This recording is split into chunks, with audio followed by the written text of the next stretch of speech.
ప్రియంబాకర్ గారితో కలిసి చిన్నవాడైన నేను వాక్య పరిచయం చేయడం నా జీవితంలో మరిపులేని అనుభవం. இந்த விசேஷ கூட்டங்களிலே இன்றைய நாளிலே சிறியவனா இருந்த பொழுதிலும் சகோதரர் ஜான் கிருபாகர் அவர்களோடு கூட சேர்ந்து தேவ செய்தியை கொடுப்பதற்கு எனக்கு தேவன் தந்த வாய்ப்புக்காக நான் நன்றி சொல்லுகிறேன்.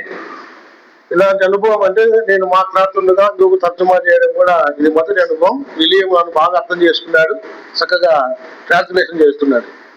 இது முதலாவது முறை, அதாவது நான் ஒரு மொழியிலே சொல்லாமல் மறுமொழியிலே மொழிபெயர்ப்பு செய்து சொல்லும்படியாக இன்றைய நாளிலே சகோதரன் மத்தியிலே நின்று கொண்டிருக்கிறார். చాలా సంతోషం ప్రియులారా. మరి సందర్భంలో ఉదయకాలం నేను జ్ఞాపకం చేసిన అంశాన్ని రేపు కూడా నాకు ఇవ్వబడిన సమయంలో దీనిపైన ధ్యానం చేస్తూ ఉంటాను. பிரியமானவர்களே, இன்றைய நாளில் நாம் தியானித்த வேத பகுதியிலே இன்றைக்கும் அது போலவே நாளைக்கும் எனக்கு கொடுக்கப்படுகிற நேரங்களிலே அதைதான் நாம் தியானிக்க போகிறோம். ఒక మాట పదే పదే వింటూ ఉన్నప్పుడు అది మన అంతరంగంలో దూసుకుపోతుందని నా భావం ప్రియులారా. பிரியமானவர்களே, ஒரு வார்த்தையை மீண்டும் மீண்டுமாக நாம் கேட்டுக்கொண்டிருக்கும் பொழுது அதனுடைய நம்முடைய இருதயத்துக்குள்ளாக செல்லும் என்பது என்னுடைய ஆலோசனையா இருக்கிறது. చెప్పిన ప్రసంగం అంతా మనసులో లేకపోయినా ఒక పదమైన మన హృదయాలు పడిపోతే అది ప్రయోజనం అని నేను భావిస్తాను. ஒருவேளை சொல்லப்பட்ட செய்தி முழுவதும் நம்முடைய நினைவுக்குள் இல்லாமல் போனாலும் ஒரு வார்த்தையாவது நம்முடைய இருதயத்துக்குள்ளாக இருக்கும் என்ற விசுவாசம் எனக்கு உண்டு. నేను ఎప్పుడైనా మళ్ళా ప్రవచితం మీ దగ్గరికి వచ్చాను అనుకోండి, మీరేం చెప్పాలంటే పైసారి వచ్చినప్పుడు బ్రదర్ ఈ మాట పైన మీరు ధ్యానం చేశారని చెప్పాలి. ஒருவேளை கர்த்தருக்கு சித்தமானால் மீண்டும் ஒரு விசை கூட நான் உங்கள் மத்தியில வரும்பொழுது, சகோதரே கடந்த முறை நீங்கள் இந்த வார்த்தையின் தலைப்பிலே எங்களோடு பேசினீர்கள் என்று சொல்ல வேண்டும். చూడండి, సందర్భంలో ఉదయం చదువుకున్న వాక్య భాగాన్ని మరొకసారి నేను చదువుతున్నాను. యెహోషువ గ్రంథం 14వ అధ్యాయంలో 8-9 వచనాలు, తర్వాత 13వ వచనం కూడా నేను చదువుతున్నాను. பிரியமானவர்களே, காலையில நாம் சிந்தித்த வண்ணமாக இப்பொழுதும் கூட யோசுவாவின் புஸ்தகம் 14ஆம் அதிகாரம் 8, 9 மற்றும் 13ஆம் வசனங்களை இப்போது சகோதரர் படிக்கிறார், கேளுங்க.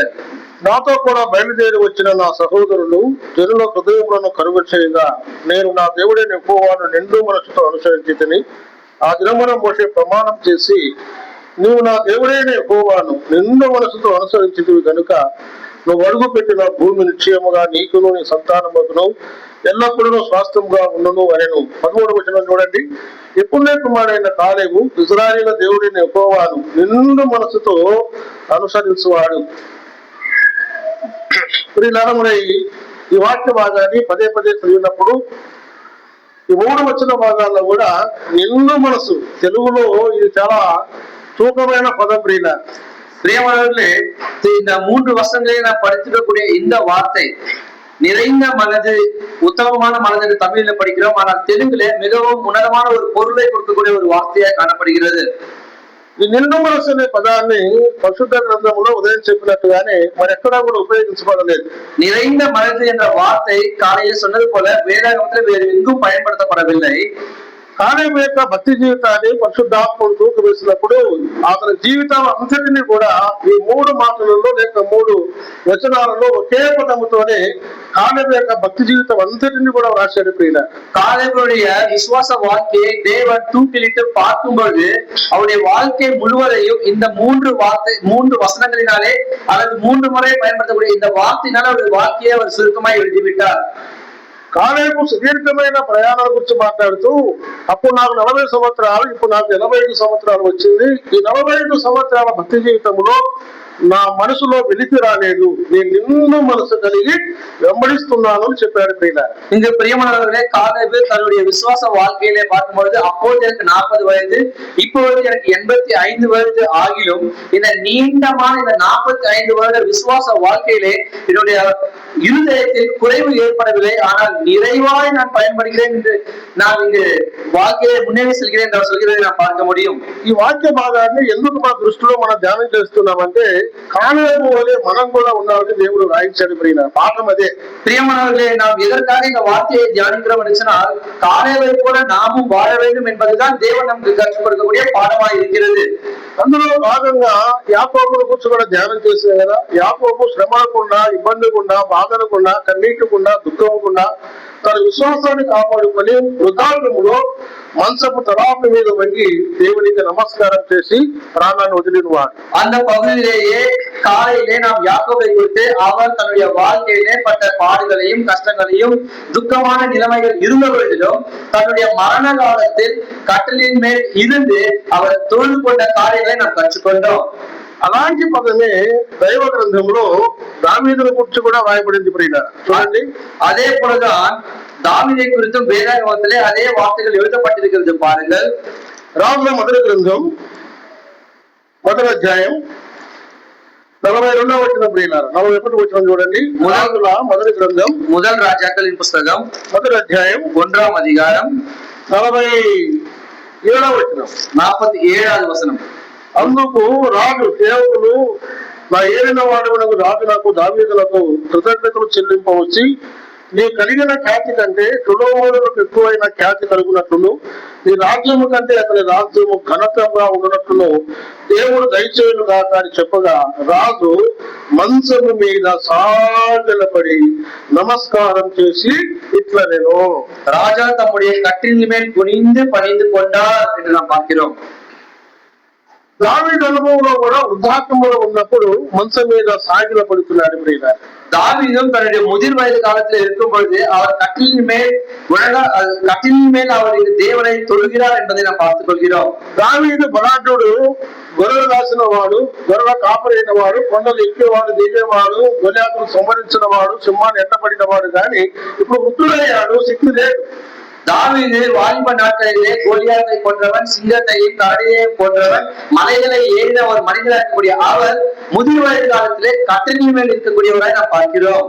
మంచం మీద సాగిలపడి దేవుడికి నమస్కారం చేస్తున్నాడు. இப்பொழுது கட்டிலின் மேலாக குனிந்து பணிந்து கொள்கிறார் என்று நாம் பார்க்கிறோம். మంచం మీద పడి దేవుడికి ప్రార్థన చేయడం తప్ప கட்டில் மேலாக படுத்துக்கொண்டு தேவனை தொழுது கொள்வது தவறா? దైవ గ్రంథంలో మోకరించి ప్రార్థించిన వారు ఉన్నారు, నిలబడి ప్రార్థించిన వారు ఉన్నారు, సాష్టాంగపడిన ప్రార్థించిన వారు ఉన్నారు. ఎన్నో రకాల భంగిములు కనబడతాయి. இங்கு வேதாகமத்தை பார்க்கும் பொழுது முழங்கால் படியிட்டு ஜெபித்தவர்கள், நின்று ஜெபித்தவர்கள், சாஷ்டாங்கமாய் விழுந்து ஜெபித்தவர்கள் என்று பல விதமான ஜெபங்களை நாம் பார்க்க முடியும்.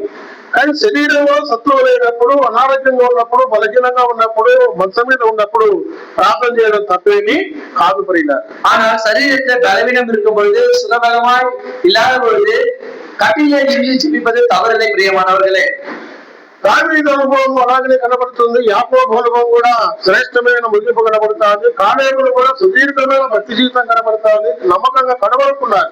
இங்கு யாக்கோபுடைய வாழ்க்கையிலும் அப்படியான ஒரு நம்பிக்கையான ஒரு வாழ்க்கை காணப்படுகிறது. தாவீதுடைய வாழ்க்கையிலும் காணப்படுகிறது. அது போலவே காலேபினுடைய வாழ்க்கையிலும் ஒரு நீடித்த நாட்களா இருக்கக்கூடிய ஒரு நம்பிக்கை, இங்கு விசுவாசம் காணப்படுகிறது. பிரியமானவர்களே, పరిశుద్ధ గ్రంథం మనకు నేర్పేది ఏంటంటే నమ్మిన మన జీవితాలలో కడవరుకున్నారని ప్రభు కోరుతున్నాడు. பிரியமானவர்களே, விசுவாசத்தை நம்முடைய வாழ்க்கையில கடைசி வரைக்கும் நாம் இருக்க வேண்டும் என்று கர்த்தர் விரும்புகிறார். మధ్యలో ఆగిపోవడం దేవునికి ఇష్టం కాదు. நாம் நடுவிலே நின்று விடுவது கர்த்தருக்கு விருப்பமான காரியம் அல்ல. జీవితం మానుకోవడం దేవునికి ఇష్టం కాదు. ஜெப வாழ்க்கையை நாம் விட்டு விடுவது, நிறுத்தி விடுவது கர்த்தருக்கு விருப்பமான காரியம் அல்ல. సహవాసం మానుకోవడం, ఆరాధన మానుకోవడం దేవునికి ఇష్టం కాదు. தேவனுடைய ஐக்கியத்தை விட்டு விடுவதோ, ஆராதனையை விட்டு விடுவது கர்த்தருக்கு விருப்பமான காரியம் அல்ல. మన భక్తి జీవితం కడవరకున్నారని ప్రభు కోరుతున్నాడు. நம்முடைய விசுவாச வாழ்க்கை கடைசி வரைக்கும் முடிவு பரியந்தம் இருக்க வேண்டும் என்று கர்த்தர் விரும்புகிறார். పరిశుద్ధ గ్రంథంలో ఎబ్రీ పత్రిక 11వ అధ్యాయంలో, பரிசுத்த வேதாகமத்தில் எபிரேயர் நிருபம் 11ஆம் அதிகாரத்தில் ఈ అధ్యాయానికి ఉన్న పేరు ఏంటి తెలుసు కదా మీకందరికి? విశ్వాస వీరుల పట్టిక. இந்த அதிகாரத்துக்கு இருக்கக்கூடிய பெயர் நமக்கு தெரியும் அல்லவா? விசுவாச வீரர்களின் பட்டியல். విశ్వాస వీరుడు అని ఎప్పుడు చెప్పగలుగుతారంటే ముగింపు వరకు కాపాడుకున్న వాడిని వీరుడు అంటారు. இங்க வீரர்கள் என்று சொல்லும் போது கடைசி வரைக்கும் காத்து கொண்டவர்களை வீரர்கள் என்று சொல்வார்கள். பிரியமானவர்களே, ఈ 11వ అధ్యాయంలో రాయబడిన వారందరి పేరు ప్రస్తావన చేస్తూ వీరందరూ అన్నారు. చూడండి, இங்கு 11ஆம் அதிகாரத்திலே எழுதும்போது அநேகருடைய பெயர்களை எழுதிக்கொண்டு இவர்கள் எல்லோரும் என்று சொன்னார். பாருங்கள், 11వ అధ్యాయం 13వ వచనం చూడండి. 11ஆம் அதிகாரம் 13ஆம் வசனத்தை பாருங்கள். వీరందరూ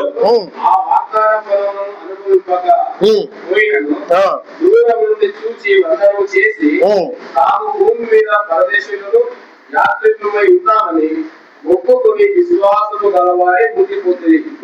మరి ఈ గ్రంథంలో ఈ వచ్చిన భాగంలో నాకు రాయబడి ఉన్నది కదా, యాత్రికులమై ఉన్నామని ఒప్పుకొని விசுவாசము గలవారై మృతి పొందిరి. இரண்டாம் பகுதியில நாம் பார்க்கிறோம், பூமியின் மேல் தங்களை அந்நியரும் பரதேசிகளும் என்று அறிக்கையிட்டு விசுவாசத்தோடே மரித்தார்கள் என்று நாம் பார்க்கிறோம். వాళ్ళు ఎలా చనిపోయారంట? அதில் எப்படி மரித்தார்களாம்? ఏమ్మా చెప్పండి, ఎలా చనిపోయారు? சொல்லுங்க. ఏం కలిగి? எதை கொண்டு? ఆయన అన్నాడు, బ్రదర్ నేను చనిపోయి లోపల బ్రదర్ 2 ఇల్లు కట్టాల బ్రదర్ బాగా అన్నాడు. ஒரு மனிதன் சொன்னார், நான் மரிப்பதற்கு முன்பாக சகோதரனே 2 வீடுகளை கட்ட வேண்டும் என்று சொன்னார். ఎందుకంటే 2 కుమారులు ఉన్నారు బ్రదర్, చెరెక్కిళ్ళు బాగా కట్టాలన్నాడు. ప్రియుల, எதற்காக சகோதரன் என்று கேட்டபோது, எனக்கு 2 ஆண் பிள்ளைகள் இருக்கிறார்கள், ஆகியால் 2 வீடு கட்ட வேண்டும் సహోదరன் என்று சொன்னார். కొంతమంది చనిపోయే లోపల కొంత బంగారం సంపాదించాలి, కొంత పొలము సంపాదించాలి, పిల్లలకి ఏమైనా మేలు చేయాలి, బ్యాంక్ బ్యాలెన్స్ పెట్టాలి అని భావించే చాలా తల్లిదండ్రులు ఉంటారు. நாம் இறப்பதற்கு முன்பதாக பெற்றோருடைய ஆலோசனை, பிள்ளைகளுக்கு இடமோ சொத்தோ பணமோ நகையோ பேங்க் பேலன்ஸோ ஏதாவது சேர்த்து வைக்க வேண்டும் என்ற ஆலோசனை அநேக பெற்றோர்களுக்கு உண்டு. దైవగానం చెప్పేది ఏమంటే, ఒక విశ్వాసి తన విశ్వాసమును కాపాడుకుంటూ విశ్వాసము కలిగి చనిపోవాలి. ప్రియులారా, ஆனால் வேதம் நமக்கு என்ன சொல்லிருச்சுன்னா, ஒரு விசுவாசி தன்னுடைய விசுவாசத்தை காத்துக்கொண்டு விசுவாசம் உள்ளவனாய் அவன் மரிக்க வேண்டும் என்று சொல்கிறார். చాలా మంది క్రైస్తవ జీవితంలో ప్రారంభిస్తున్నారు, కొద్దికాలం సాగుతున్నారు, విశ్వాసము లేకుండా చనిపోయే వాళ్ళు చాలా మంది ఉన్నారు. ஆனால் விசுவாச வாழ்க்கையிலே, கிறிஸ்தவனுடைய வாழ்க்கையிலே நாம் பார்க்கும்போது விசுவாசத்தோடு ஆரம்பிக்கிறார்கள், சில நாட்கள் தொடர்கிறார்கள், ஆனால் முடிவிலே விசுவாசம் இல்லாமல் மரிக்கிறவர்கள் அநேகர் இருக்கிறார்கள். பிரியமானவர்களே, సంఘాన్ని నడిపించే పెద్దలకు సువార్తికులకు కొన్నిసార్లు ప్రాబ్లమ్స్ ఏంటంటే, చనిపోయారు అనుకోండి, అయ్యా భూస్థాపనకు పోవాలి కదా, పోవాలి. சபையை நடப்பிக்கக்கூடிய ஊழியக்காரர்களுக்கும் மூப்பர்களுக்கும் இருக்கக்கூடிய ஒரு பிரச்சனை என்னன்னு தெரியுமா? விசுவாசம் இல்லாதவர்கள் மரிப்பார்கள் சொன்னால் அவர்கள் இறுதி அடக்கத்துக்கு போக வேண்டும் அல்லவா?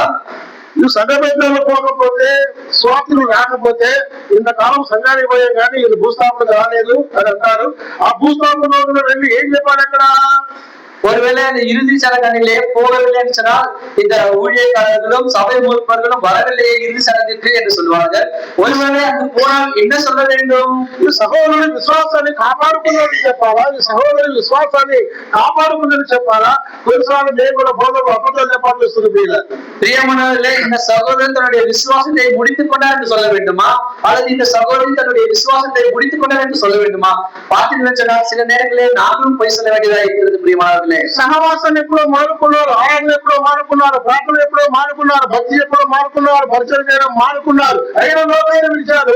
ఏం చెప్పాలి అక్కడ పోయి? அவர்கள் ஐக்கியத்தை விட்டுவிட்டார்கள், ஆராதனையை விட்டுவிட்டார்கள், உபசரிப்பை விட்டுவிட்டார்கள், தேவனுடைய ஜெபத்தை விட்டுவிட்டார்கள். ஆனால் அங்கு என்ன சொல்வது? ఇక్కడ ఒక ఇబ్బంది ప్రియులారా, இங்க ஒரு கஷ்டம் இருக்கிறது. பிரியமானவர்களே, విశ్వాసము ఆగిపోయే పరిస్థితులు ఏమైనా ఉన్నాయా, వస్తాయా? விசுவாசம் நின்று போகக்கூடிய நிலைமை ஏதாவது வருமா? దైవ గ్రంథంలో పేర్లు ఇచ్చారు, కొంతమంది పేరు రాశారు, వారి విశ్వాసములో వచ్చి తొలగిపోయారు అని. வேதாகமத்திலே சிலரை பெயர் பட்டியல் இருக்கிறது, அவர்கள் விசுவாசத்தில் தவறி போனார்கள் என்று. ఒకటి చూడండి ప్రియులారా, తిమోతికి రాసిన మొదటి పత్రిక చూడండి, தீமோத்தேயுக்கு எழுதின முதல் நிருபத்தை பாருங்கள். பிரியமானவர்களே, మొదటి అధ్యాయం 1ஆம் அதிகாரம் 19-20 వచనాలు చూడండి. 19-20 మొదటి పత్రిక 19-20 వచనాలు. ఫస్ట్ తిమోతేయు త్రోసివేసి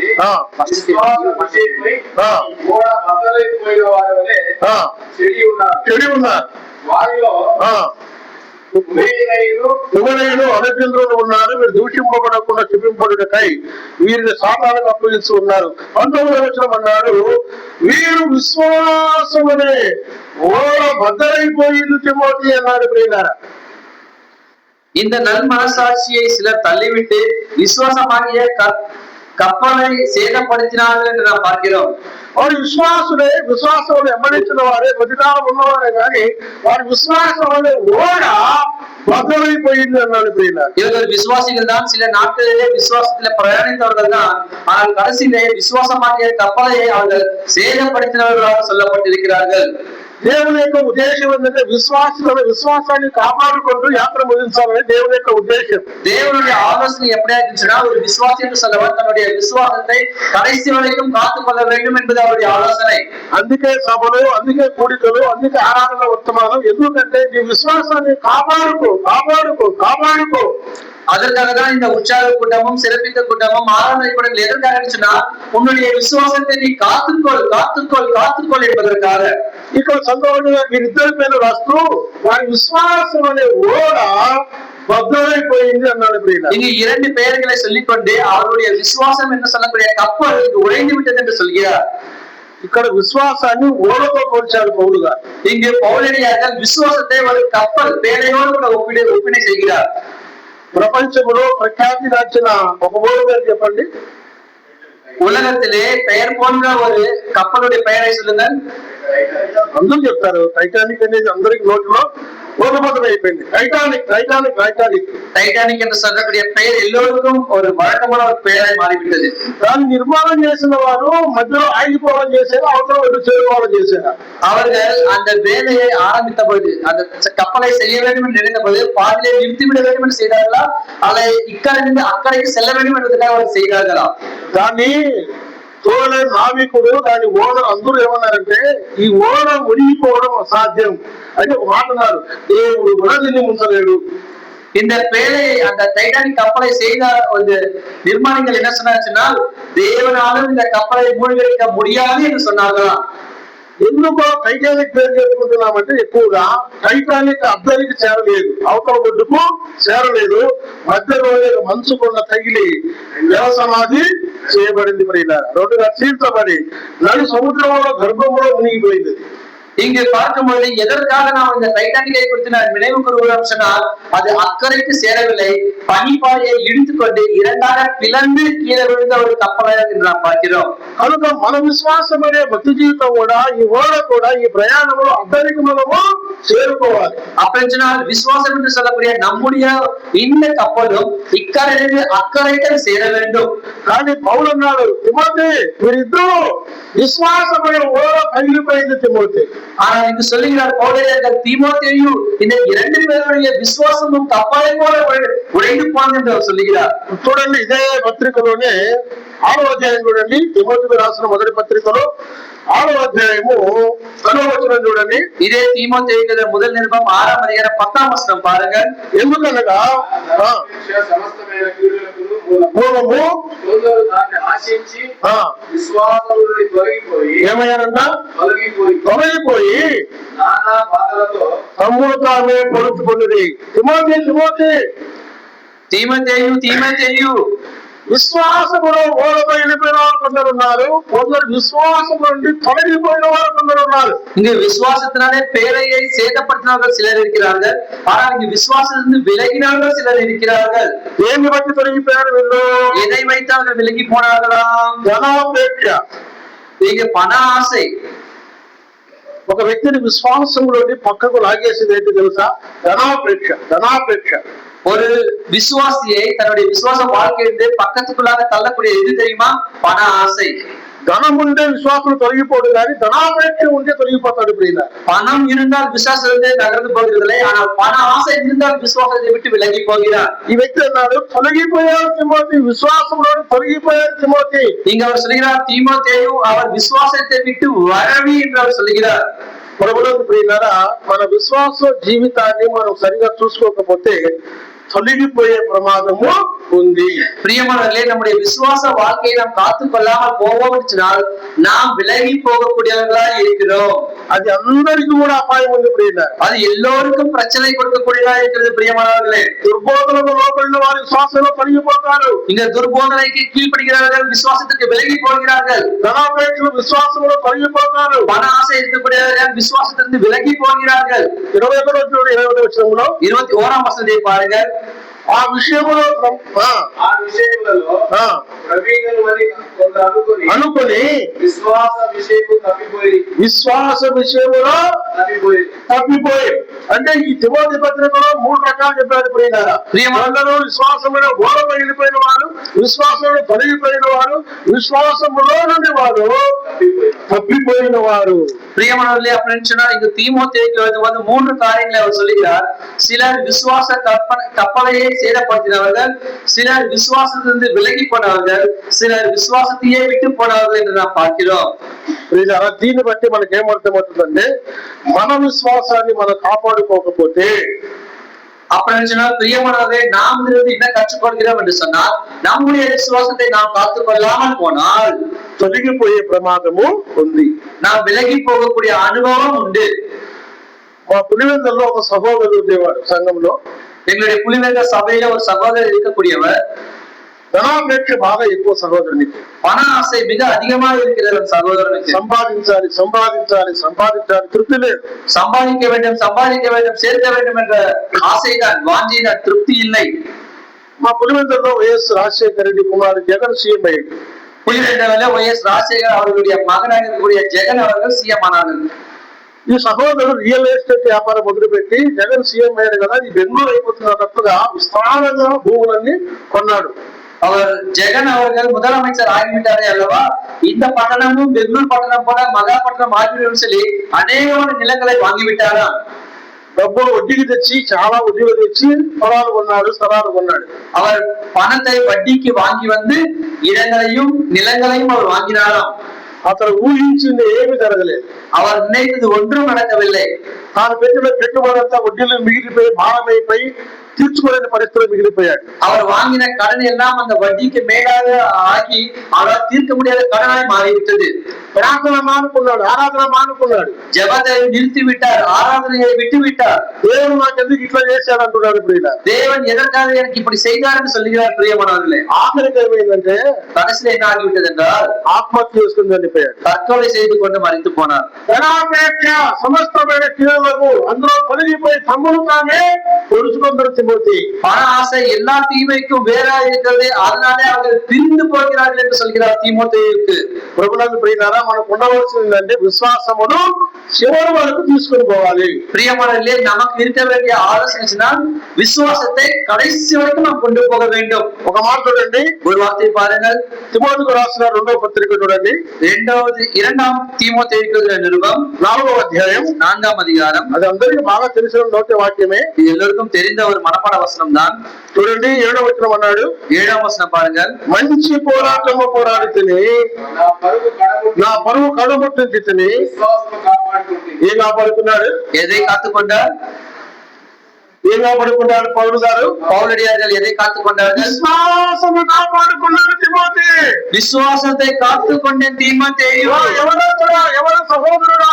ஓ வாலிபனே, ஓ வாலிப சகோதரனே, నా ఆరోగ్యం కాపాడుకోలేకపోయాను, இதோ நான் இதை காப்பாற்றிக் கொள்ளாமல் போய்விட்டேன். నా ఆస్తులు కాపాడుకోలేకపోయాను, என்னுடைய சொத்தை காப்பாற்றிக் கொள்ளாமல் போய்விட்டேன். కొడుకుబడి గణిత కాపాడుకోలేకపోయాను, எனக்கு இருக்கக்கூடிய பெயரும் புகழையும் காப்பாற்றிக் கொள்ளாமல் போய்விட்டது. అన్ని పోయినాయి, எல்லாம் போய்விட்டது. సమస్తమును పెద్దగా ఎంచుకున్నాను, எல்லாத்தையும் குப்பைக்காய் நான் எண்ணினேன். కానీ విశ్వాసమును ஆனால் விசுவாசத்தை కాపాడుకున్నాను తిమోతి. காத்துக்கொண்டேன் தீமோத்தேயு.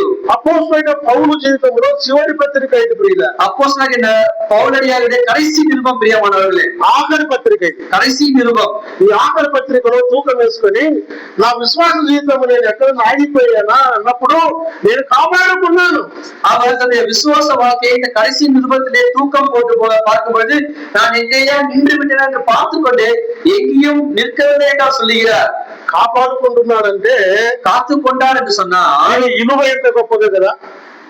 ఇలువ இதனுடைய விலை அதிகம் அல்லவா? బైబిల్ చెప్తా ఉంది, అమూల్యమైన నీ విశ్వాసం అన్నాడు కదా పేతురు రాస్తూ. வேத சொல்லுகிறார்கள் விலையே பெற்ற உங்களுடைய விசுவாசம் என்று சொல்லுகிறார். విశ్వాసం యొక్క విలువ ఎంత తెలుసా? అది అమూల్యమైనది. நம்முடைய விசுவாசனுடைய விலை என்னன்னு அது விலையே பெற்றது. ఈ అమూల్యమైన ఎక్కడ దాచుకుంటాడు? விலையே பெற்றது எங்கு நீங்கள் ஒழித்து வைக்க முடியும்? మీ దగ్గర బంగారం ఉందమ్మా, వెండి ఉంది, ఏమి విలువైన ఉన్నాయి, ఎక్కడ దాచి పెడతారమ్మా? உங்களிடத்திலே வெள்ளியும் பொண்ணும் இருக்கிறது, எங்க நீங்கள் ஒழித்து வைக்கிறீர்கள்? రోడ్లో పెడతారా, బయట పెడతారా, పచ్చ పెడతారా? நீங்கள் தெருவிலேயோ வீட்டு வெளியிலேயோ எங்கேயாவது வைப்பீர்களா? చీపురు ఉంది, చాట ఉంది, ఇది అక్కడ బీరువాలో పెడతారా? உங்களுடைய இடத்துல குப்பமானமும் அந்த பெருக்கக்கூடிய துடுப்பமும் இருக்கிறது, எங்க வைக்கிறீர்கள்? அந்த தீபை பீரோல வைக்கிறீர்களா? ఏమా ఈ పరక చీపురు తీసు బీరువాలో పెడితే ఏమనుకుంటారు? ఇవాళ వెంట వచ్చింది అనుకుంటారు కదా. இந்த குப்பமரத்தையும் தொடப்பத்தையும் போய் பீரோல வச்சுன்னா உங்களுக்கு என்ன பைத்தியம் பிடிச்சிருக்கு? బంగారము విలువైనది, వెండి విలువైనది, వజ్రాలు విలువైనవి తీసుకుని వెళ్ళి వీలైనంత பத்திரமா దాచుకుంటారు ప్రియుల. வெள்ளியும் பொன்னும் வைரமுமா இருக்கக்கூடிய காரியங்களை விலையுயர்ந்த காரியங்களை பத்திரமா நாம் காத்துக்கொள்வோம். పౌలు తన జీవితంలో ఏమనుకున్నా నా విశ్వాసము విలువైనది, దీన్ని కాపాడుకోవాలి. ఎంతవరకు కాపాడుకోవాలి? కడవరకు నేను కాపాడుకోవాలి. பவுலடியார்கள் விசுவாசத்திலே அது எனக்கு முக்கியமானது என்று அவர் நினைத்தார்கள், அதை நான் காத்துக்கொள்ள வேண்டும் என்று நினைத்தார்கள். ஆகையால் கடைசி வரைக்கும் அதை காத்துக் கொண்டார்கள். బైబిల్ పండితులు చెప్తారు ఆ దినాల్లో పౌలు చాలా ధనవంతులు అంటే ప్రియుల. வேத பண்டிதர்கள் சொல்லுகிறார்கள் அந்த நாட்களிலே பவுலடியார்கள் மிகவும் பணம் வசதி நிறைந்தவரா. పౌలుకున్న డిగ్రీలు అంటే తన చదువు, తన యోగ్యత, జ్ఞానము చాలా విలువైనది. அவர் படித்திருக்கக்கூடிய பட்ட படிப்புடைய காரியங்கள் எல்லாம் மிகவும் விலை உயர்ந்தவர்கள் என்று சொல்லுகிறார்கள். కానీ అన్ని పోగొట్టుకున్నాడు కదా పౌలు. ஆனால் எல்லாவற்றையும் விட்டு விட்டார் அல்லவா. తన సేవలో, ప్రభు సేవలో ప్రాణార్పణములో పోయేబడి తనకున్నదంతా పోగొట్టుకున్నాడు ప్రియుల. அவர் தேவனுடைய ஊழியத்திலே தன் இடத்துல இருக்கக்கூடிய எல்லாவற்றையும் தேவனுடைய ஊழியத்திற்காகவே விட்டு விட்டாராம். కొన్నిసార్లు మన ఊరు ఎలా ఉంటుందంటే, నేను ప్రభువు నమ్ముకున్నాను కదా, నాకు అన్ని రావాలి, అన్ని కలిసి రావాలి, నాకు ఉద్యోగం రావాలి, మేడలు రావాలి, బంగారం రావాలి, ఇవి అనుకుంటాం ప్రియుల. சில நேரங்களில் நான் தேவனுடைய ஊழியத்திற்காக நான் அர்ப்பணித்துக் கொண்டேன் அல்லவா, இனிமேல் எனக்கு எல்லாமே சேர்ந்து வர வேண்டும், வேலை வர வேண்டும், பணம் வர வேண்டும், வீடு வர வேண்டும் சொல்லி எல்லாம் வர வேண்டும் என்று நாம் நினைக்கிறோம். కానీ పౌలు అన్ని పోగొట్టుకున్నాడు. ஆனால் పౌలడియాர்கள் எல்லாவற்றையும் విட்டு విட்டாరు. కొన్నిసార్లు మన విశ్వాస జీవితంలో బంధువులు పోతారు, స్నేహితులు పోతారు, మనకు రావాల్సిన రాబడి పోతుంది, బంధువర్గమంతా దూరం అవుతారు ప్రియుల. நம்முடைய சில நேரங்களில் நம்முடைய வாழ்க்கையில உறவினர்கள் தூரமாகலாம், நண்பர்கள் தூரமாகலாம், நம்முடைய வருமானம் தூரமாகலாம், நம்முடைய உறவினர்கள் எல்லாரும் தூரமாகலாம். ஆனால் కానీ ప్రభు అన్నాడు, నువ్వు కడవరకు నమ్మకంగా ఉండు. ஆனால் நீ கடைசி வரைக்கும் நம்பிக்கையாக என்று கர்த்தர் சொல்லுகிறார். ఒక మాట అండి, ప్రకటన గ్రంథంలో ஒரு வார்த்தை பாருங்கள், வெளிப்படுத்தின சுவிசேஷம் 2వ అధ్యాయం 10వ వచనం. 2ஆம் அதிகாரம் 10ஆம் வசனம். ఇదిగో మీరు శోధింపబడినట్లు అపవాది మీలో కొందరిని శ్రమ వేయింపబడుతున్నాడు. 10 దినములు శ్రమ కలుగును, మరణము వరకు నమ్మకముగా ఉండుము, నేను నీకు జీవ కిరీటం ఇస్తాను. ஆகியும் நீ மரிய பரியந்தமும் உண்மையாயிரு, அப்போது ஜீவ கிரீடத்தை உனக்கு நான் தருவேன் என்று சொல்லுகிறார். ఎంతవరకు ఉండమన్నాడు? எதுவரைக்கும் இருக்க சொல்கிறார்? 5 సంవత్సరాలు అని చెప్పాడా? 5 வருடம் இருக்கிறது என்று சொன்னாரா? 10 సంవత్సరాలా? 10 வருடமா? ఒక విశ్వాసి మన జీవితంలో మరణం వరకు నమ్మకంగా ఉండాలి. ஒரு விசுவாசி தன்னுடைய மரணம் வரைக்கும் அவன் விசுவாசமாக இருக்க வேண்டும். విశ్వాసాన్ని కాపాడుకోవాలి. உன்னுடைய விசுவாசத்தை நீ காத்துக்கொள்ள வேண்டும். రక్షణ భాగ్యాన్ని కాపాడుకో. உன்னுடைய ரட்சிப்பின் பாக்கியத்தை நீ காத்துக்கொள்ள வேண்டும். సహవాసాన్ని కాపాడుకో. உன்னுடைய ஐக்கியத்தை நீ காத்துக்கொள்ள வேண்டும். కృపావరమాలను కాపాడుకో. கிருபையின் வரங்களை நீ காத்துக்கொள்ள வேண்டும். ఉపవాసం లెక్క చెప్పాలి. கர்த்தர் வருவதை நீங்க கணக்கு சொல்ல வேண்டும். కడవరకు నమ్మకంగా ఉండు. ஆகையால் நீ கடைசி வரைக்கும் காத்துக்கொள். బైబిల్ అంతా చెప్పేది ఏంటంటే విశ్వాసమైన మనకు ప్రియులారా, விசுவாசிகளா இருக்கக்கூடிய நமக்கு வேதாகம் சொல்லுகிறது என்னவென்று சொன்னால், பிரியமானவர்களே, మరణం వరకు மரண பரியந்தமும் పరిశుద్ధతను కాపాడుకోవాలి. பரிசுத்தத்தை காத்துக்கொள். అయిగా జాన్ కుర్మగా చెప్తున్నారు కదా, పరిశుద్ధతను కాపాడుకోవాలి. ஜான் அவர்கள் சொன்னார்கள் அல்லவா, பரிசுத்தத்தை காத்துக்கொள் என்று. భక్తిని కాపాడుకోవాలి. உன்னுடைய பக்தியை நீ காத்துக்கொள்ள வேண்டும். ఎంతవరకు? எதுவரைக்கும்? మరణం వరకు. மரணம் வரைக்கும். ప్రపంచంలో ప్రఖ్యాతిగాంచిన దైవ సేవకుడు డిఎన్ మూడి గారు. டிஎன் மோடி గారు சொல்லக்கூடியவர்கள் மிகவும் பெயர் போன ஒரு ஊழியக்காரர்கள். ఎన్నో ప్రపంచ దేశాలు తిరిగి అనేకమైన సంఘాలు కట్టాడు, వేల మంది లక్షలకు నడిపించాడు. அநேகமான தேசங்களுக்கு சுற்றி திரிந்தார், அநேகமான சபைகளை கட்டினார், அநேகமான விசுவாசிகளை சேர்த்தார். ఒక విలేకరు వెళ్ళి, అయ్యారు మీరు ఇంత విస్తారంగా సేవ చేశారు కదా, మీ అనుభవాలు ఏమైనా చెప్తే ఒక పుస్తకం ముద్రణ వేస్తాము అన్నాడు ప్రియులారా. ஒரு கிராமஸ்தான் போய், ஐயா நீங்க அநேகமான ஊழியத்தை செய்திருக்கிறீர்கள், அநேகமான அனுபவம் இருக்கிறது அல்லவா, ஒரு அனுபவத்தை சொல்லுங்கள், அதை குறித்து நான் ஒரு புஸ்தகமாக நான் வெளியிடுகிறேன் என்று சொன்னாராம். మా ఆంధ్రప్రదేశ్ లో ప్రభుదాస్ గారి జీవిత చరిత్ర, జి రాజారావు గారి జీవిత చరిత్ర కొన్ని పుస్తకాలు రాశారు. ஆந்திரா பகுதியிலே ஜி ராஜா அங்கிள் அவர்களுடையதும் பிரபுதாஸ் அங்கிள் அவருடைய வாழ்க்கை வரலாறு புஸ்தகங்களாக எழுதப்பட்டிருக்கிறது. ఈయన కూడా సరే రమ్మని చెప్పి లేఖను కూర్చోబెట్టి కాఫీ ఇచ్చి సంగతులను చెప్పాడు. இவரும் அவரை அழைத்துக் கொண்டு வா என்று அமர செய்து தேநீர் கொடுத்து அவரும் அவருடைய அனுபவத்தை சொல்ல துவங்கினாராம். ఎప్పుడు రక్షించబడ్డాడో, ఎప్పుడు సేవకు పొందబడ్డాడో, ఎన్ని దేశాలు తిరిగాడో మొత్తం చెప్పాడు ప్రియులారా. எப்போது ரட்சிக்கப்பட்டார், என்ன ஊழியத்தை செய்தார், எந்த தேசங்களுக்கெல்லாம் சென்று ஊழியம் செய்தார் என்று சொல்ல ஆரம்பித்தாராம். రాసుకున్నాడు ఆయన. இவர் எழுதி கொண்டாராம். లేకపోతున్నాడు విలేకరి. அவர் எழுந்து போகிறாராம். ఈయన మూడు గారు, అబ్బాయి కొంచెం ఆగు, ఎప్పుడు ముద్రలు వేస్తారన్నాడు ప్రియుల. அவர்கள் மோடி அவர்கள் அழைத்து தம்பி நில், எப்போது இதை நீங்கள் புஸ்தகமாக மாற்றப் போகிறீர்கள் என்று கேட்டாராம். ఈ విలేకరు అన్నాడు, అయ్యారు రేపు వారం మొదలు పెడతామన్నాడు ప్రియుల. பிரியமான அவர் சொன்னாராம், இனிமேல் நாம் உடனே துவங்க போகிறோம் என்று சொன்னாராம். ఏం మూడినారన్నది ఏమన్నా తెలుసా? டிஎன் மோடி அவர்கள் என்ன சொன்னார்கள் தெரியுமா? అబ్బాయి ముద్రలు ఇప్పుడు నాది వేసేది నా ముగింపు చూడు, నా ముగింపు చూడు, నా యాత్ర జీవితంలో నా ముగింపు ఎలా ఉంటుందో నా ముగింపు చూసి అప్పుడు ముద్రలు వేయాలంటే ప్రియుల. அந்த சகோதரத்தை சொன்னாரா, நீ முடிவை இப்போது எழுதாதே, என்னுடைய முடிவை பார்த்துவிட்டு என்னுடைய முடிவு எப்படியா இருக்கிறது தெரிந்து கொண்டு அதன்படியா என்னுடைய முடிவை எழுது என்று சொன்னாராம். చాలా మంది జీవితాల ముగింపులు సరిలేవు. அநேகமானவருடைய வாழ்க்கையில முடிவுகள் சரியா இருக்கிறது இல்லை. ప్రారంభాలు ఉన్నాయి, ஆரம்பம் இருக்கிறது, కొంతకాలం సాగుతున్నారు, சில வருடங்கள் முன்னேறி செல்கிறார்கள், గౌరవం చేస్తున్నారు, அவர்கள் உபசரிப்பு செய்கிறார்கள், సంఘాలు స్థాపిస్తున్నారు. சபைகள் నిర్మించాர்கள். కాలక్రమేణా విశ్వాసంలో వినబడి పాపానికి లోనైపోయి భక్తి జీవితంలో దిగజారిపోయి వారి ముగింపు ఎలా ఉందో తెలియని పరిస్థితిలో యాత్ర ముగిసిపోతుంది. காலங்கள் கடந்து போகக்கூடிய நாட்களிலே அவருடைய வாழ்க்கையிலே விசுவாசம் குறைந்து பாவத்துக்கு அடிமதனப்பட்டு அவருடைய வாழ்க்கையின் முடிவு மாறுகிறது. பிரியமானவர்களே, కనుక మనం ధ్యానం చేసేది ఏంటంటే, కాలములో సుదీర్ఘమైన కాలం కలవరకు నమ్మకంగా ఉన్నవాడు. அப்படின்னு சொன்னால் நாம் தியானிக்கிறது என்னவென்றால், காலேபுடைய வாழ்க்கையிலே நீடிய நாட்கள் இருந்த பொழுதிலும் அவர் பரிபூர்ணமாக முழு இருதயத்தோடு விசுவாசமாய் இருந்தார். నిండు మనసుతో వెంబడించిన వాడు, அவர் முழு இருதயத்தோடு தேவனை பின்பற்றினவர், ఎన్నడూ వెనకతీయని వాడు, என்றென்றைக்கும் பின்வாங்காதவர். కాలేబుల గురించి ఎన్నో సంగతులు రాయబడి ఉన్నాయి ప్రియులారా. காலேபை குறித்து அநேகமான வசனங்கள் எழுதப்பட்டிருக்கிறது. பிரியமானவர்களே, ఒక మాటలోనే మనం చదువుకున్న వాక్య భాగంలోనే நாம் படித்த வேத வசனத்துல ஒரு வார்த்தை படிப்போம் பாருங்கள். యెహోషువ గ్రంథం யோசுவாவின் புஸ்தகம் 14వ అధ్యాయము 14వ அதிகாரம் 8వ వచనం. 8வது வசனம். నాతో కూడా బయలుదేరి వచ్చిన నా సహోదరులు జనుల హృదయమును కరుగ చేయగా నేను నా దేవుడైన యెహోవాను నిండు మనసుతో అనుసరించి తిని. ఇక్కడ మన ప్రారంభంలో చెప్పుకున్నాం కదా, 3 మాటలు ఒకటే ఉన్నాయని, నిండు మనసు, నిండు మనసు, నిండు మనసు అని. இங்க ஆரம்பத்திலே நாம் சொல்லிக் கொண்டோம் அல்லவா, 3 வார்த்தைகள், நிறைந்த மனது, நிறைந்த மனது, நிறைந்த மனது என்று நாம் சொல்லிக் கொண்டோம் அல்லவா. కానీ మీరు జాగ్రత్తగా గమనిస్తే ఈ 3 మాటలు 3 విభిన్నమైన రీతిలో కనబడతాయి. இங்கு சொல்லப்பட்ட அந்த 3 வார்த்தைகளும் 3 விதமான கண்ணோட்டங்களில் சொல்லப்பட்டிருக்கிறது.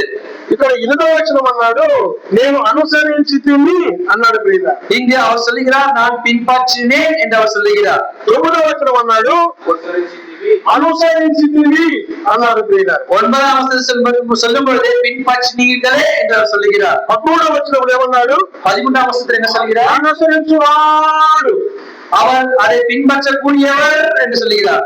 ఈ 3 మాటలు ఒకటే అయినా 3 రకాల భావాలు చూపిస్తున్నాయి. இந்த 3 வார்த்தைகள் ஒன்றாக இருக்கிலும் 3 அர்த்தங்களை கொடுக்கக்கூடியதா இருக்கிறது. మొదటిగా, முதலாவதாக, నేను అనుసరించి తిని. நான் பின்பற்றினேன்.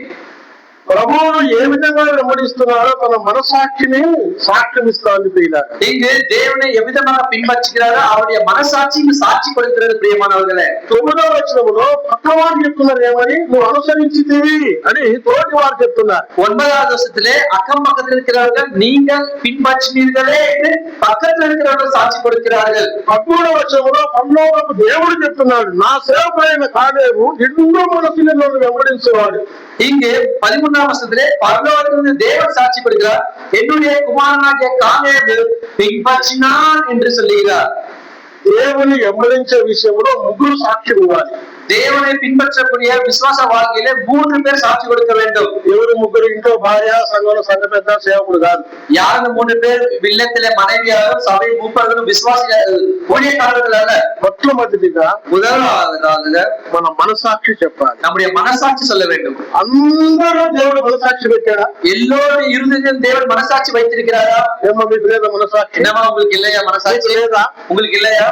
ప్రతి విశ్వాసిలో దేవుడు మనసాక్షి పెట్టాడు ప్రియులారా. பிரியமானவர்களே, ஒவ்வொரு விசுவாசிக்குள்ளாக தேவன் மனசாட்சியை வைத்திருக்கிறார். నువ్వు తప్పు చేసినా తప్పని చెప్తుంది, ఒప్పు చేసినా ఒప్పని మనసాక్షి చెబుతుంది. ஒருவேளை நீங்கள் தவறு செய்தாலும் நல்லது செய்தாலும் அந்த மனசாட்சி உங்களுக்கு சொல்லுகிறது. మన భక్తి పక్కవానికి అర్థం కాకపోవచ్చు, నీ మనసాక్షిని భార్యకు అర్థం కాకపోవచ్చు, నీ మనసాక్షిని భర్తకు అర్థం కాకపోవచ్చు, కానీ నీకు మాత్రం తప్పకుండా అర్థమవుతుంది. உன்னுடைய மனசாட்சி உன்னுடைய துணைவியாருக்கோ அல்லது உன்னுடைய மனசாட்சி உன்னுடைய கணவனுக்கோ தெரியாமல் போகலாம், ஆனால் உங்களுடைய மனசாட்சி మనசாட்சி, உங்களுடைய இருதயத்துக்கு அது புரியும்.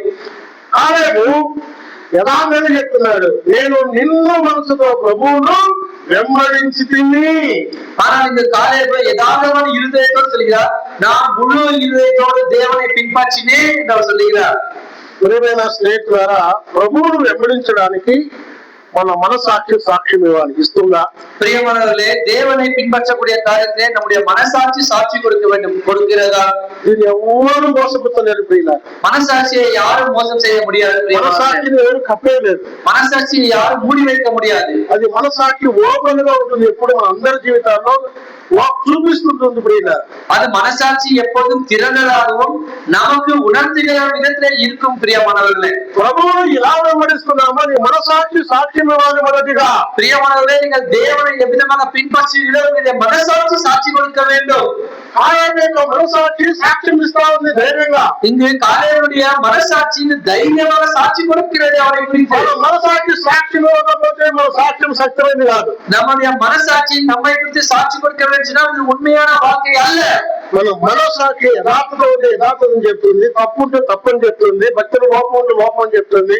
నీ విశ్వాసం ఎలా ఉందని మనసాక్షి చెప్తుంది. நம்முடைய மனசாட்சியானது குறைவில் இருந்தால் குறைவிலே சொல்லும், பாவமான காரியம் இருந்தால் பாவமான காரியம் சொல்லும், நல்லது இருந்தால் நல்லதையே சொல்லும். அது దీని గురించి కృత నిబంధనలో భక్తుడైన యోహాను రాస్తూ చూడండి, మొదటి పత్రిక.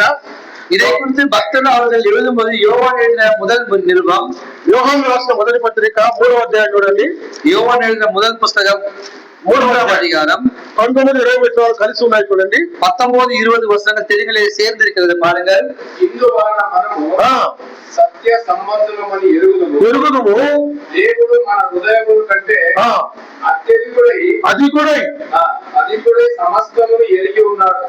కనుక మన హృదయము ఏ విషయములలో మన యందు దోషారోపణ చేయను, ఆయా విషయములలో ఆయన ఎదుట మన హృదయములను సమాధిపరచుకుందుము. మన హృదయము దోషారోపణ చేయని ఎడల దేవుని ఎదుట ధైర్యము గలవారము అగుతము. ఇక్కడ మనసాక్షిని గురించి చాలా సున్నితమైన పదాలు பிரியமானவர்களே, మనసాక్షి குறித்து மிகவும் முக்கியமான வார்த்தைகள். பிரியமானவர்களே, ఇది చాలా సున్నితం. అంటే ఇక్కడ రాస్తున్నాడు, ఆరాధనకు వచ్చేవారికి రాశాడు, భక్తులకు రాశాడు. ఇది అన్యులు కాదు. இங்கு ஆராதனைக்கு வரக்கூடிய பக்தர்களுக்கு தான் அந்நிய ஜனங்களுக்காக எழுதப்படவில்லை. ప్రియమానవர்களே, ఏ విషయములలో మనసాక్షి మన యందు దోషారోపణ చేయును, எந்தெந்த காரியங்களே மனசாட்சி நம்மை குற்றவாளியாய் தீர்க்குமோ. మనసాక్షి దోషారోపణ చేస్తుందా? మనసాட்சி நம்மை குற்றவாளியாக தீர்க்குமா? చేస్తుంది ప్రియులారా, செய்யும். பிரியமானவர்களே, ఇది అందరి జీవితాల్లో తెలుస్తుంది. ఇది ఎల్లోరుடைய வாழ்க்கையிலும் தெரியும். నేను కళ్ళారా చూశాను. మా ఊర్లో మన పల్లెటూరే ఒక అమ్మాయి ప్రభువుని నమ్ముకుంది, భర్త ప్రభువుని నమ్ముకున్నారు. ఇద్దరు మా సంఘం మొత్తం కన్వర్టెడే. எங்களுடைய ஊரிலே, எங்களுடைய கிராமம் தான், அங்க ஒரு சகோதரனும் சகோதரியும் இருக்கிறார்கள். 2 பேரும் தேவனை விசுவாசித்தவர்கள், எல்லாரும் கிறிஸ்தவர்களாக மாறினவர்கள் தான் எங்களுடைய சபைகளிலே. ఈ అమ్మాయి వ్యవసాయ కూలీ పనికి పోయింది. இந்த ஸ்திரீயானவர்களோ இந்த கூலி வேலைக்காக, தினக்கூலி வேலைக்காக சென்றார்கள். ఇంకా కొంతమంది పోయారు, இன்னும் சிலர் சென்றார்கள், తిరిగి వస్తున్నారు. அது திரும்பி வருகிறார்கள். ఒక తోటం దగ్గర ఎవరు లేరు, ஒரு தோட்டத்தினுடைய இடத்துல யாரும் இல்லை. ఆ లోపల పోతే మిరపకాయలు, టమోటా కాయలు, అన్ని పళ్ళ తోట, అది కూరగాయల తోట ఉంది. அங்கு பார்க்கும்போது பழங்களுடைய தோட்டங்கள் அங்கு இருக்கிறது, தக்காளியும் பச்சை மிளகாவும். 9 మంది లోపల పోయారు. 9 ஸ்திரீகள் அங்கு உள்ள போனார்கள். ఈ అమ్మాయి విశ్వాసిగా రక్షింపబడింది, కానీ ఈమె కూడా పోయింది. இந்த ஸ்திரீயானவள் விசுவாசி அல்லவா, ரட்சிக்கப்பட்டவர் அல்லவா, இவரும் உள்ளே போனாள். ఈమె పోయింది, అన్ని మంచిగా తెచ్చుకున్నారు, ఇంటికి పోయినారు. எல்லோரும் தேவையான அளவுக்கு அவர் கை நிறைய கொண்டு வந்தார்கள். ఇది సాయంత్రం ఆమె ముట్టికాయలు చిక్కుడుగా అవి తెచ్చుకుంది. పొడుచుకుంటా, కట్ చేసుకుంటా, పాట పాడుకుంటా, యేసు ప్రేమ ఎంత గొప్పదని చెప్పి పొడుచుకుంటాను. ఇప్పుడు దొంగ తెచ్చుకున్న కాయ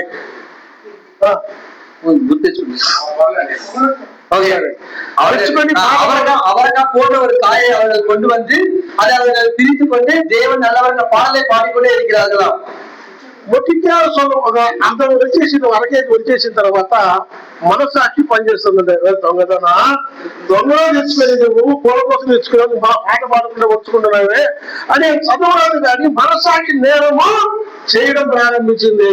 அங்கே அவருடைய அரை கிலோ காயை உரித்த பின்பதாக அவருடைய மனசாட்சி சொல்கிறான், ஒரு திருடியே நீ திருடி கொண்டு வந்த காய்கறியை வெட்டுகிறாய், ஆனால் இப்போது கிறிஸ்துவ பாடலை பாடுகிறாயன்னு சொல்லி அவள் படிக்காத ஸ்திரீ. ஆனால் அவருடைய மனசாட்சி அவரோட பேசின ஒரு அனுபவம் చేతులు ఆగిపోయినాయి, அவருடைய கைகள் நின்று விட்டது. ఇక ఏడు ప్రారంభమైంది, బాధ లోపల వచ్చి ప్రారంభమైంది. இருதயத்திலிருந்து துக்கம் அதிகமாக வந்து கண்ணீர் துவங்கி விட்டது. నేను ఎంత పని చేశాను, వాళ్ళతో కలిసి వెళ్ళాను కదా, నేను పోకూడదు కదా, తేకూడదు కదా, నేను దొంగనే కదా, రేపు మళ్ళీ ఆరాధన ఏమని చేయాలని చెప్పి మనసాక్షి నేరం అవుతా ఉంటే గోమని ఏడుస్తా కూర్చొని ఇప్పుడు அந்த ஸ்திரீயானவா ஐயோ நான் விசுவாசி அல்லவா, தேவனை அறிந்தவன் அல்லவா, நான் அங்கு போயிருக்க கூடாது அல்லவா என்று சொல்லி நான் இடத்துல அங்கு எவ்விதமாக ஆராதனை செலுத்துவேன் சொல்லி அழ தொடங்கினாலாம். వాళ్ళ భర్త వచ్చి ఏమి అడుగుతున్నాడు, அவருடைய கணவர் வந்து என்ன என்று கேட்கிறார்கள். చెప్పడం ఆయన அவரால் சொல்ல முடியவில்லை. ఈయనకు అర్థం కాదు, ఈయన భయపడుతున్నాడు, ఎందుకు ఏడుస్తుందని. இவருக்கோ அது புரியவில்லை, எதற்காக அழுகிறார் என்று சொல்லி. నాకు ఫోన్ చేశాడన్నా, మా భార్య ఎందుకు ఏడుస్తా ఉందన్నా, ఏం చెప్పడం లేదన్నా అని ఏడుస్తాడని చెప్పి ఫోన్ చేశాడు. உடனடியாக தொலைபேசி அழைக்கலாம், சகோதரியுடைய துணைவியார் அழுது கொண்டே இருக்கிறார்கள், எதற்காக என்று தெரியவில்லை என்று சொன்னாராம். నేను కూడా ఏమైందబ్బా అని చెప్పి సార్ ఇంటి దగ్గర పోయాను. நானும் என்னவா இருக்குமோ என்று சொல்லி யோசித்துக் கொண்டே நான் வீடு சென்றேன். ఆ అమ్మాయి పేరు సుభద్ర. அந்த சகோதரி பேர் சுபத்ரா. ఏమైంది సుభద్ర, ఎందుకు ఏడుస్తున్నావు అడిగాను. என்ன அந்த சகோதரியை பார்த்து என்ன ஆயிடுச்சு சுபத்ராவே என்று கேட்டேன் நான். ఆ కూరగాయల వైపు చూస్తా ఉంది, ఏడుస్తాను. அந்த பழங்களை பார்க்கிறார், அதை பார்க்கிறார், அழுகிறார்கள், அதை பார்க்கிறார்கள், அழுது கொண்டிருக்கிறார்களாம். నాకు అర్థమైంది ఏదో సంథింగ్. నిదానంగా కొంచెం చెప్పమ్మ ఏమైందంటే, అన్న 10 మంది పోయాం కూలి పనికి, 9 మంది హోటల్కి పోయారు, నేను కూడా పోయినానన్నా, తెచ్చుకున్నాను దొంగగా, కానీ మనసాక్షి నన్ను ఇప్పుడు గర్జిస్తా ఉంది. அவர்கள் சொன்னாங்களாம், ஆனா இந்த மாதிரி நாங்க வேலைக்காக நாங்கள் சென்றோம், திரும்பி வரும்போது தோட்டத்துக்குள்ளாக சென்று 9 ஸ்திரீகளும் நானும் அங்கு சென்று இந்த பழங்களையெல்லாம் பறித்துக் கொண்டு வந்து விட்டேன், மனசாட்சி குத்துகிறது என்று சொன்னார்களாம். నేరం మోపుతా ఉంది, அவர்கள் నేరం మోపుతా ఉంది, பழி சுமத்துகிறது. మనసాక్షి యొక్క పని ఏంటంటే, నువ్వు నేరం చేస్తే నేరం మోపుతుంది, మంచి చేస్తే మంచి అని చెబుతుంది. பிரியமானவர்களே, மனசாட்சி அதை நீங்கள் குற்றம் செய்தால் குற்றம் உங்கள் மேல் சுமத்துகிறது, நல்லது செய்தால் நல்லது செய்தீர்கள் என்று சொல்லுகிறது. అందుకై ఆ తర్వాత అమ్మాయి చెప్పారు, అమ్మ నువ్వు తీసుకుని వెళ్ళి ఆ తోటానికి ఇచ్చిరాపో అంటే, ఈయన తీసుకుని పోయింది, అయ్యా పొరపాటు అయింది అయ్య గారు, నేను మీ తోటలోకి వెళ్ళి తెచ్చుకున్నానని చెప్పింది. அடுத்தபடியாக இந்த சகோதரத்துல போய் சுபத்ராவை நீ கொடுத்து விடு, அந்த ஓனருக்கு கொடுத்துருச்சா அவரு போய் மன்னிப்பு கேட்டு கொடுத்து விட்டார்களா. ఆ ఓనర్ చూసి, అమ్మా చాలా మంది తీసుకుని పోతున్నారు, నువ్వు మాత్రమే తెచ్చిచ్చావంటే నిజమైన క్రైస్తత్వం ఏంటో నాకు అర్థమైంది. அந்த தோட்டனுடைய எஜமானி சொன்னாரா, அநேகர் இதை பறித்துக் கொண்டு போகிறார்கள், நீ மட்டும் திரும்பி வந்து கொடுத்தாயே உன்னுடைய உண்மையான கிறிஸ்தவத்துவம் எனக்கு புரிகிறது என்று சொன்னாரா. ఎందుకు తెచ్చావో అడిగాడు. எதற்காக